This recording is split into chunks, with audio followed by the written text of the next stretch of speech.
அஸ்ஸலாமு அலைக்கும் வரஹ்மத்துல்லாஹி வபரகாத்துஹு. அல்லாஹ் நேசிக்கிறான்.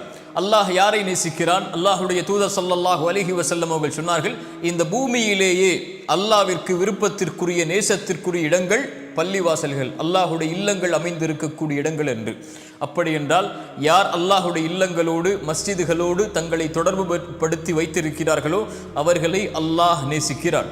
அல்லாஹுடைய தூதர் ஸல்லல்லாஹு அலைஹி வஸல்லம் அதனால் தான் சொன்னார்கள், நாளை மறுமையில் அல்லாஹ் 7 கூட்டத்தார்களுக்கு அரிஷின் நிழலை அளிப்பான். அதில் ஒரு கூட்டம் பள்ளிகளோடு தங்களுடைய உள்ளங்களை இணைத்து வைத்திருப்பார்கள். பள்ளியை விட்டு வெளியே வந்தால் மீண்டும் அந்த பள்ளிக்குள் எப்போது நுழைவோம் என்று ஏக்கத்தோடு இருப்பார்கள். அதை தங்களுடைய உள்ளங்களோடு அன்போடு இணைத்து வைத்திருப்பார்கள் என்று அல்லாஹுடைய தூதர் ஸல்லல்லாஹு அலைஹி வஸல்லம் அவர்கள் சொன்னார்கள். அல்லாஹ் ரப்புல் ஆலமீன் குர்ஆனிலே சொல்கிறான், வஅன்னல் மஸாஜித லில்லாஹ், பள்ளிகள் அனைத்தும் அல்லாஹ்விற்கு சொந்தமானவை, அல்லாஹ்விற்கு உரியது என்று.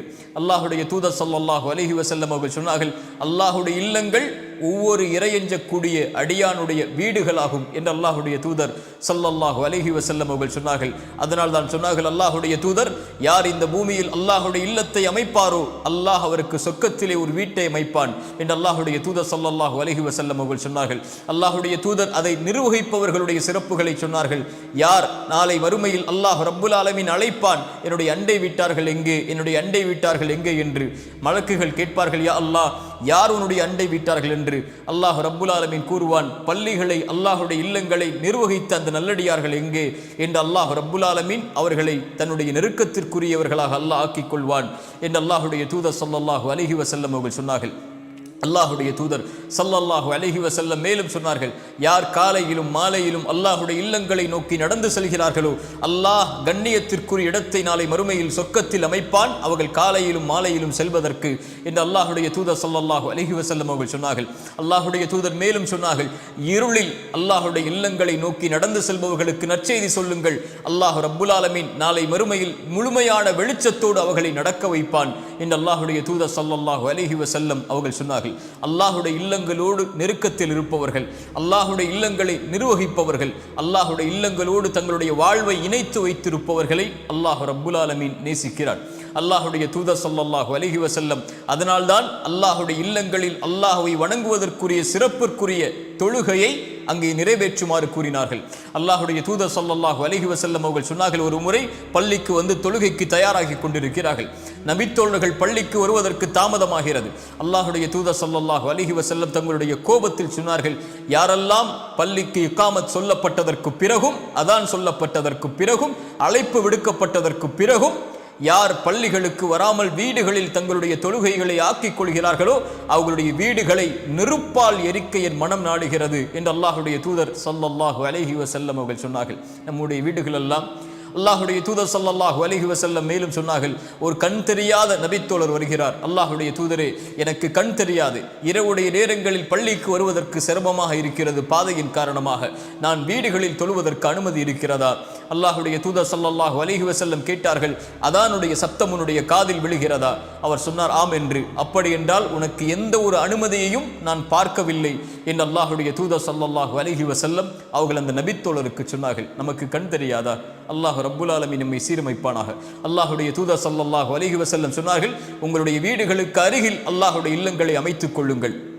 உங்களுடைய ஊர்களில், உங்களுடைய மக்கள் வாழக்கூடிய இடங்களில் அல்லாஹுடைய இல்லங்களை அமைத்துக் கொள்ளுங்கள், அதை சுத்தப்படுத்துங்கள், அதை நறுமணப்படுத்துங்கள், அது அல்லாஹுடைய இல்லங்கள் என்று அல்லாஹுடைய தூதர் ஸல்லல்லாஹு அலைஹி வஸல்லம் சொன்னார்கள்.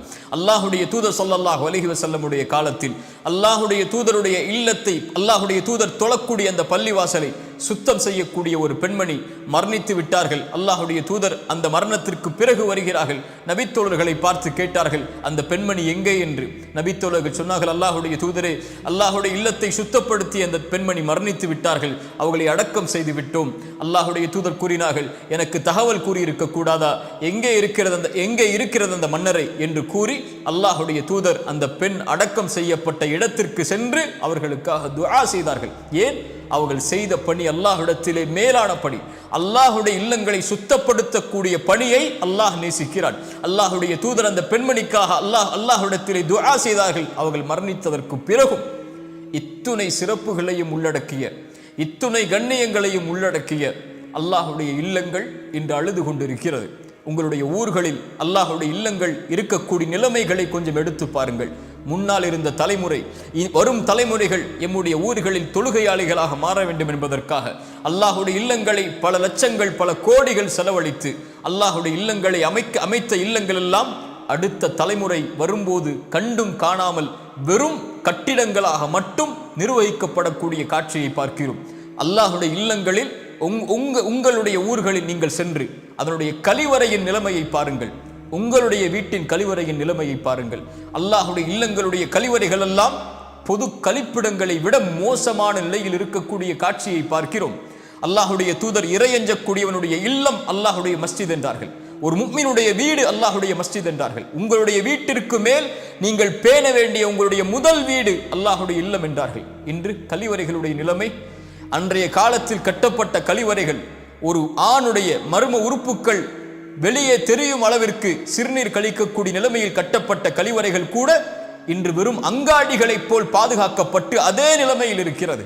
அல்லாஹுடைய வீடுகளுடைய கழிவறைகளை பாதுகாக்காமல் அதை பராமரிக்காமல் உங்களுடைய வீட்டின் கழிவறையை நீங்கள் எவ்வளவு கோடிகளை லட்சங்களை கொடுத்து செலவழித்து எதை வாங்க போகிறீர்கள்?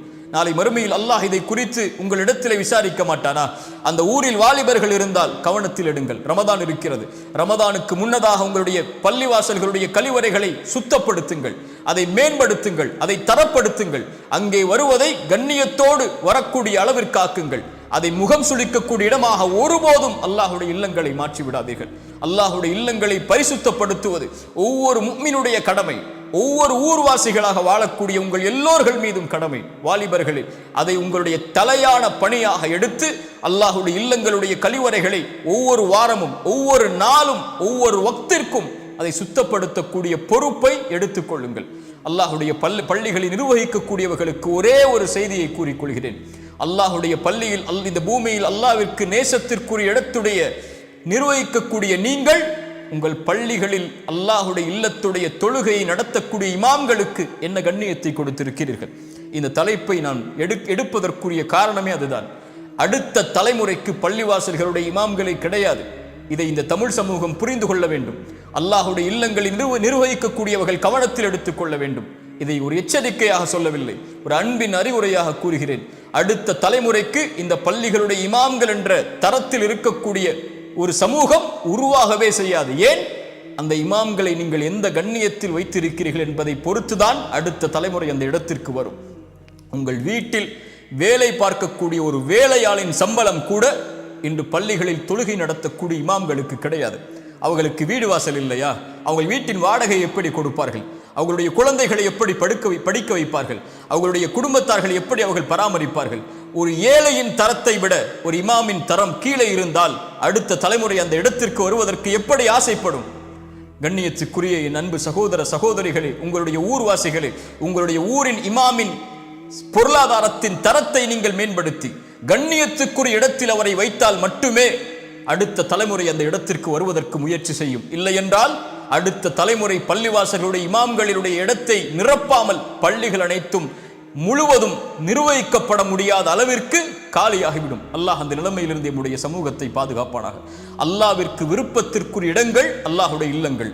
அதை சுத்தப்படுத்துவது நம்முடைய கடமை, அதை பராமரிப்பது நம்முடைய கடமை, அதை நிர்வகிப்பது நம்முடைய கடமை. அல்லாஹ் ரப்புல் ஆலமீன் குர்ஆனில் நிர்வகிப்பவர்களுடைய தன்மைகளை சொல்லுகிறான். அவர்கள் யார்? அல்லாஹுவை நம்பிக்கை கொண்டவர்கள், மறுமையை நம்பிக்கை கொண்டவர்கள், தொழுகையாளிகள், ஜகாத்தை கொடுப்பவர்கள், அல்லாஹுவை தவிர வேறு யாரையும் அஞ்சாதவர்கள் என்ற வீரர்களை அல்லாஹுடைய இல்லங்களை நிர்வகிக்கக்கூடிய தகுதிக்கு அல்லாஹ் கொண்டு போய் சேர்க்கிறான். இன்று அல்லாஹ் ரப்புல் ஆலமீன் நம்மை பாதுகாப்பானாக. இந்த தலைப்புக்குள் நான் இதை பேசி இருக்கக்கூடாது, ஆனால் என்னுடைய உள்ளம் அதை வெளிப்படுத்த ஆசைப்பட்டது.